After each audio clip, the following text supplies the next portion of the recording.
Hey YouTube, this is Chris over at Dixieland Farm. I'm sitting here with my boy Millhouse. Say hello. Say hello to me. Nice. Okay. So Millhouse in here and I are talking about my cool toys, and I had a music room tour where I showed off my theremin and sequencer and stuff. I'm going to call that Cool Toys number 1. This is going to be Cool Toys number 2. It's my arcade cabinet. I built this myself from scratch. There's no kits or anything like that. This is really to show off to a couple of VC members who asked me about it. And, you know, not having kids, you know, you can do these things. You can indulge these little flights of fancy. So I remember as a kid seeing Silver Spoons and Ricky Schroeder, you know, whatever his name was in that show. He had those arcade machines in the back, and I thought that was the coolest thing, to actually have an arcade machine in your house. So, you know, emulation software is fine. It's great, but it's a little unnatural to play these things on a joystick pad and or a keyboard. So I found out that there were a lot of people that did this thing.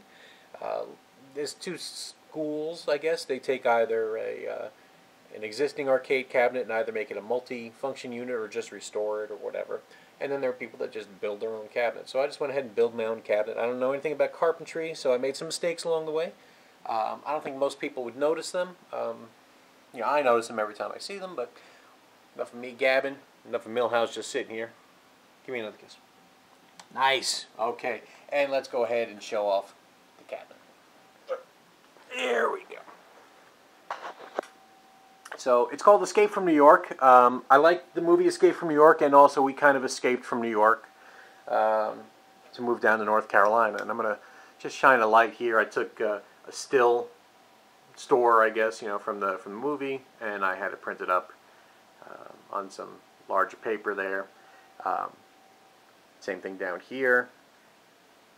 I guess if I wanted to get really fancy, I should probably print black better, but it doesn't really bother me, so I've just left it. I've actually expected to put more, you know, how to operate the unit, or, you know, little cards and stuff like that in there, but I just haven't done that yet. And this is plexiglass, and just like a real arcade machine, you know, it's beveled. I used a router to do that. And here are the controls. They're actually real arcade controls, real arcade buttons.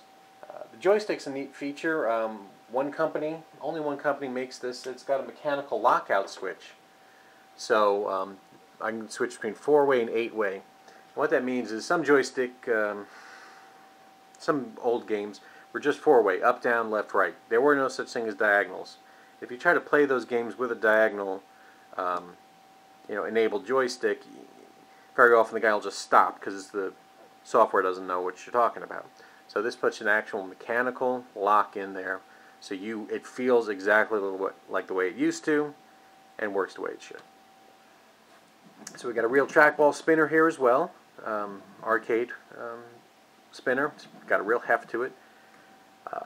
Spinner itself, you could probably play some driving games with this, but I don't. This really is only here for Tempest or Arkanoid, so, you know, 2 games. It's also weighted, so it's got some heft to it as well.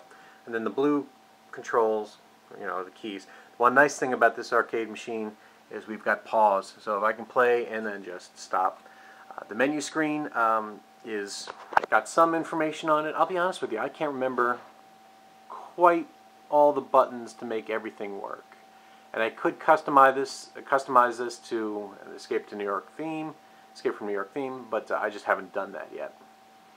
So let's just go ahead and pick a game that we all know and love. Everyone loves Donkey Kong. So I hit the button to start the emulator, and then here we go. One nice feature about the emulator is you can put side, you know, pillars. So it's of the actual arcade graphics.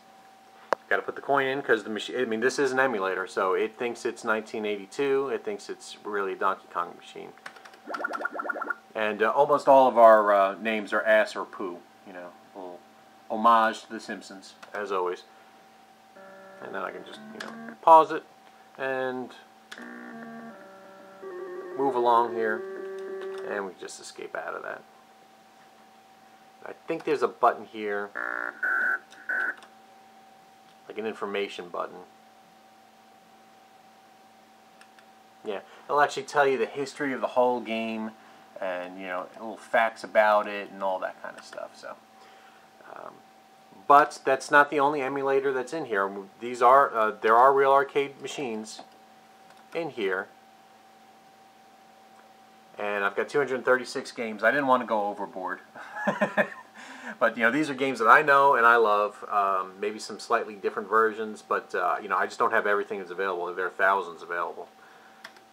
Atari 2600. I do have every Atari 2600 game. I'm going to whittle that down. ColecoVision. I don't. I have 55 games, so only the games that I really wanted. Daphne is a Laserdisc emulator, so I actually can play real Laserdisc games, and you know, it works off MPEG files, you know, and you know, so for example, Dragon's Lair, which takes a long time to boot up, but this is you know, really the most impressive, I think, out of all the Laserdisc games, and everyone remembers this. If you're of my age bracket, you know, you thought that was the coolest thing in the world. So it does take a long time to boot up because it's an actual, it thinks it's a real Laserdisc, so there's a whole boot up process, and it's going through it right now, and then you'll see it go through its whatever setup screens on the Laserdisc, and then eventually it starts up.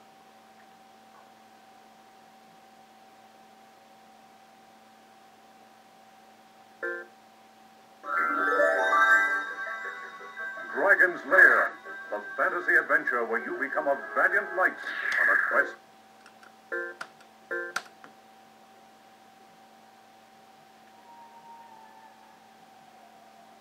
I'm just going to go ahead and let it die.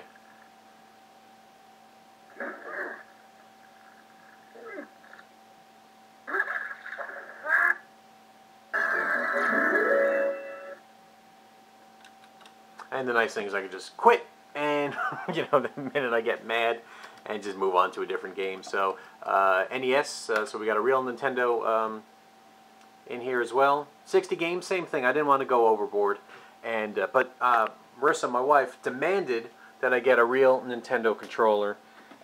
So I found out you could hack one and make it a USB controller, so that's what I did. So when she plays Mike Tyson's Punch-Out or something like that, she's got the real controller.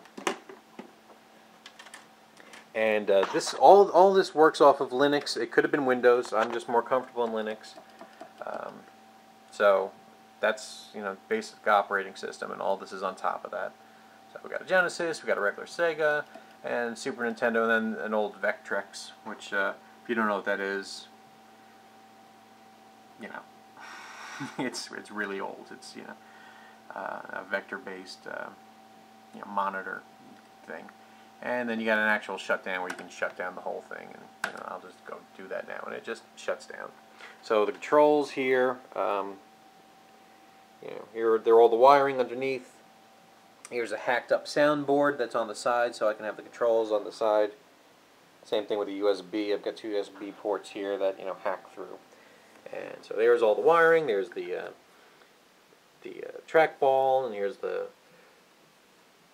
I actually had to do some fiddling and slow down the trackball to make it a mouse, and that's, so I put some resistors in there, and then on top of that is the actual you know, interface. And down here is the heart and soul of it. This is a keyboard encoder that turns all those buttons into actual key presses and turns into a PS2 keyboard port. And then down there is the controls to make the spinner work. And then underneath here, you know, we'll see the heart and soul, the brains. And it's just an old PC that's, you know, I took out of the case, I mounted on the side, and there's all the wiring. There's some AC boxes that I put back there that controls the power. And here's the power supply. There's the hard drive down there, and it's just on the ground. You know, I've got L brackets holding the power supply in. There's the old Linux operating system disks. And I actually kept all the receipts. The whole project, you know, there's an LCD monitor back there. So I wanted it,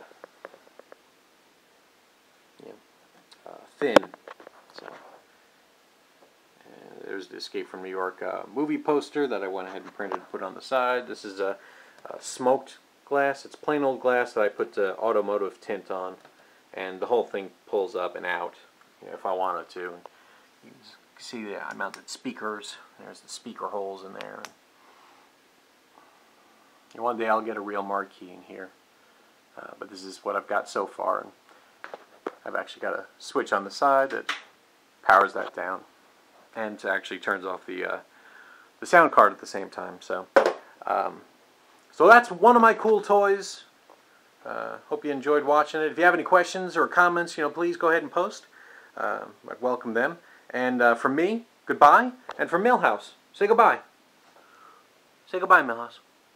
Well, that's the best you're going to get, I guess.